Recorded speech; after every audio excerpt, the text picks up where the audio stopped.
وما كان الله ليضل قوما بعد إذ هداهم حتى يبين لهم ما يتقون إن الله بكل شيء عليم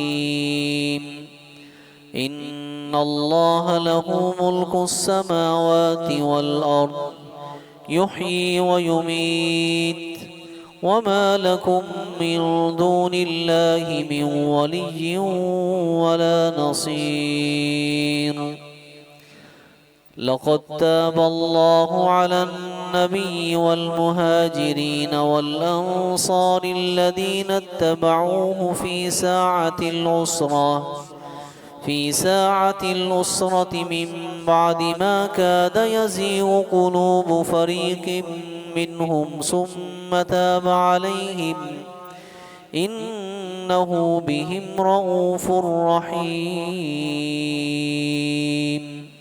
اللہ تعالیٰ نے پیچھے والی آیات میں بات سے روک دیا کہ اہل ایمان کے لیے اور اللہ کے پیارے پیغمبر صلی اللہ علیہ وسلم کے لیے جائز نہیں کہ مشرکین کے لیے دعائے مغفرت کریں، بھلے وہ قریبی رشتہ دار ہی کیوں نہ ہوں، جبکہ یہ بات واضح ہو چکی ہے کہ وہ اصحاب الجحیم آگ والے ہیں۔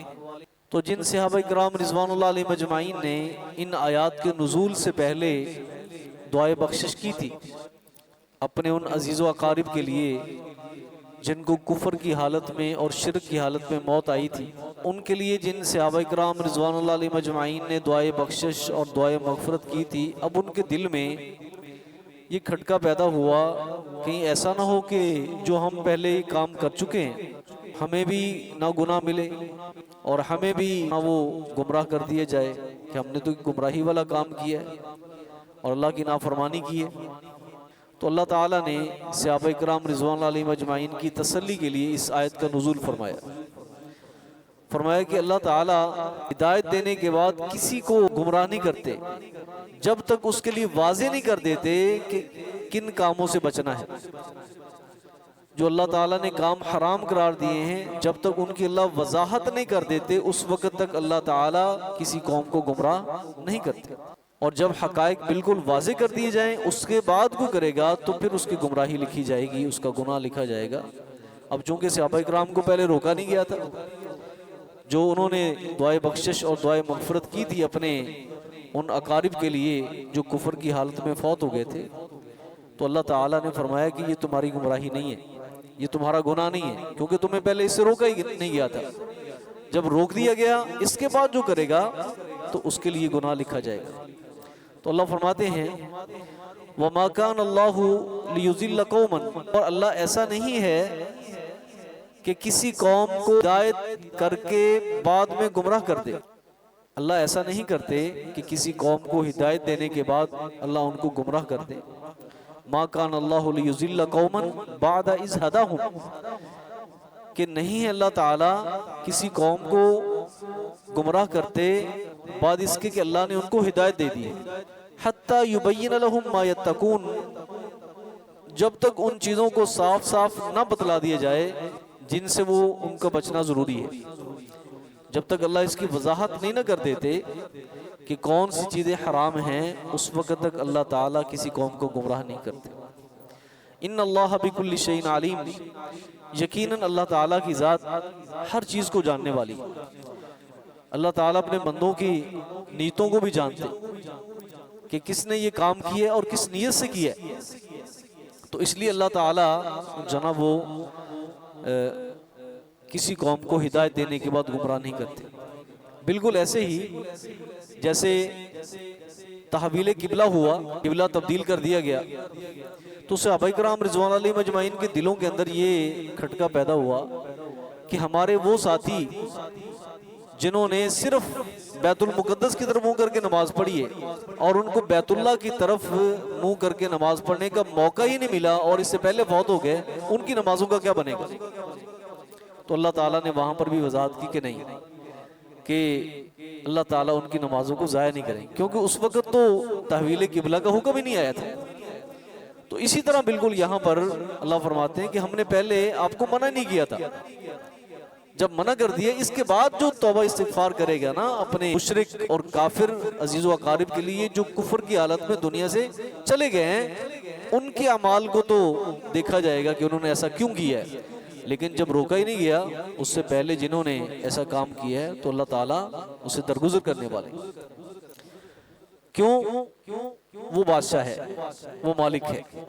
ان اللہ لہ ملک السماوات والارض، یقین اللہ تعالیٰ کی ذات، اللہ ہی کے لیے سلطنت ہے آسمانوں کی اور زمین کی. یحیی و یمیت، جناب وہ زندہ کرتا ہے اور وہی مارتا ہے. وما لکم من دون اللہ من ولی ولا نصیر، اور تمہارے لیے اللہ کے علاوہ کوئی دوست اور کوئی مددگار نہیں، کوئی دوست اور کوئی مددگار نہیں. اس کے بعد اللہ تعالیٰ نے آگے والی آیت میں ایک چیز بیان فرمائی، وہ یہ ہے کہ کوئی بھی نیکی کا درجہ، کوئی بھی نیکی انسان اللہ کی توفیق کے بغیر نہیں کر سکتا. بڑے سے بڑا عمل جس کی بڑی فضیلت ہے اور اس پہ اللہ نے بڑا اجر رکھا ہے، جب تک اللہ کی مدد شامل حال نہ ہو انسان کچھ بھی نہیں کر سکتا. اب جنگ تبوک جو تھی نا، یہ بہت کٹھن غزوہ تھا، بہت کٹھن، سخت گرمی کا موسم، قحط سالی تھی اور باغوں کے پھل جو تھے وہ پکے ہوئے تھے. 600 کلومیٹر کا سفر تھا، 600 کلومیٹر کا سفر تھا، اور 10 سے زیادہ لوگوں کے لیے ایک اونٹ اویلیبل تھا کہ 10 لوگوں نے باری باری سفر کرنا ہے اس کے اوپر اور باری باری پیدل چلنا ہے. تو اتنے کٹھن حالات میں اللہ تعالیٰ نے ہی صحابہ کرام رضوان اللہ مجمعین کے دلوں کو مضبوط کیا، وگرنہ وہ بڑے کٹھن معاملے کو عبور نہ کرتے اور یہ کام نہ کر سکتے. اللہ فرماتے ہیں لَقَدْ تَابَ اللَّهُ عَلَى النَّبِيِّ وَالْمُهَاجِرِينَ وَالْأَنصَارِ، اللہ تعالیٰ نے رجوع کیا، اللہ نے مکمل توجہ کی اور اللہ تعالیٰ نے مدد کی. اللہ تعالیٰ نے رجوع کیا علی النبی، نبی رحمت صلی اللہ علیہ وسلم پر، والمہاجرین اور مہاجرین پر، والانصار اور انصار صحابہ پر یعنی اہل مدینہ پر، الذین اتبعوہ جنہوں نے آپ کی اتباع کی تھی، جنہوں نے حضور کی اتباع کی تھی. آپ کا حکم کیا تھا کہ ہر حالت میں نکلو، ہر حالت میں نکلو. یہ نہ دیکھو کہ گرمی کا موسم ہے، یہ نہ دیکھو کہ باغوں کے پھل پکے ہوئے ہیں، اگر ہم نے ابھی چھوڑ دیے تو باغ برباد ہو جائیں گے. ٹھیک ہے، اب یہ بھی نہ دیکھا کہ لمبا سفر ہے، یہ بھی نہ دیکھو کہ سواریاں بہت کم ہیں. ٹھیک ہے، صرف اس بات کو دیکھو کہ حکم کس کا ہے، حکم کس کا ہے. تو جن صحابہ کرام رضوان علیہم اجمعین نے، انصار اور مہاجرین نے نبی علیہ الصلوۃ والسلام کی پیروی کی تھی نا، اللہ تعالیٰ نے ان پہ خصوصی توجہ دی. کس وقت؟ فی ساعت الاسرتی، بڑی تنگی کے وقت. اور لشکر کو جو جنگ تبوک کے لیے گیا تھا نا، اسے کہا جاتا ہے جیش الاسرہ، جیش الاسرہ، یعنی یہ وہ لشکر ہے جنہوں نے بڑی تنگی کی حالات میں نبی علیہ الصلوۃ والسلام کا ساتھ دیا. بڑی تنگ گھڑی کے اندر انہوں نے پیروی کی تھی.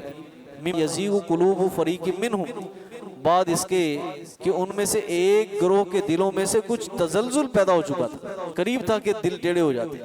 حالات بڑے کٹھن تھے، حالات بڑے کٹھن تھے، اور ایسے حالات میں نکلنا جب بہت زیادہ مشکل چیزیں جمع ہو چکی تھی، گرمی کا موسم، لمبا سفر، پھل پکے ہوئے، قحط سالی کا خدشہ، سواریوں کی کمی.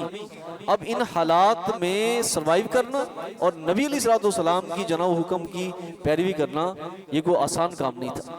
قریب تھا کہ ایک جناب جماعت کا دل کیا ہو جاتا، تبدیل ہو جاتا، ٹیڑھا ہو جاتا.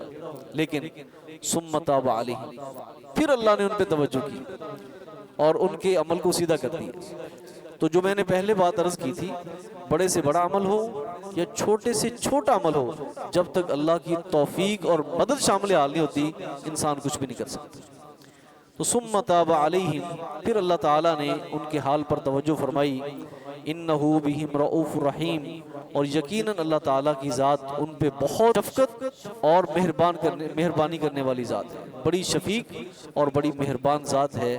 ایک جناب وہ کٹھن معاملہ اور ایک کٹھن غزوہ جو تھا نبی علیہ الصلوۃ والسلام کی معیت میں جو نا وہ ہوا. حضور وہاں پہ میدان میں پہنچے, کئی دن وہاں پر قیام کیا, دشمن کی جرأت نہیں ہوئی کہ وہ میدان میں آئے, اور نبی علیہ الصلوۃ والسلام انتظار کرنے کے بعد فاتحانہ انداز میں پھر دوبارہ جو نا واپس آئے. تو اس تناظر میں بہت سارے کردار تھے جن کے پیچھے بیان بھی ہوا, لیکن ایک کردار اور بھی ہے. وہ 3 صحابہ کرام رضوان اللہ علیہم اجمعین جو بغیر کسی عذر کے سچے اور خالص مسلمان تھے, پیچھے رہ چکے تھے. اب ان کا 50 دن کا بائیکاٹ تھا, 50 دن کے بائیکاٹ کی ان کو سزا دی گئی تھی. ان کا ذکر انشاءاللہ ہم کل پڑھیں گے. سبحانک اللہم و بحمدک اشہد ان لا الہ الا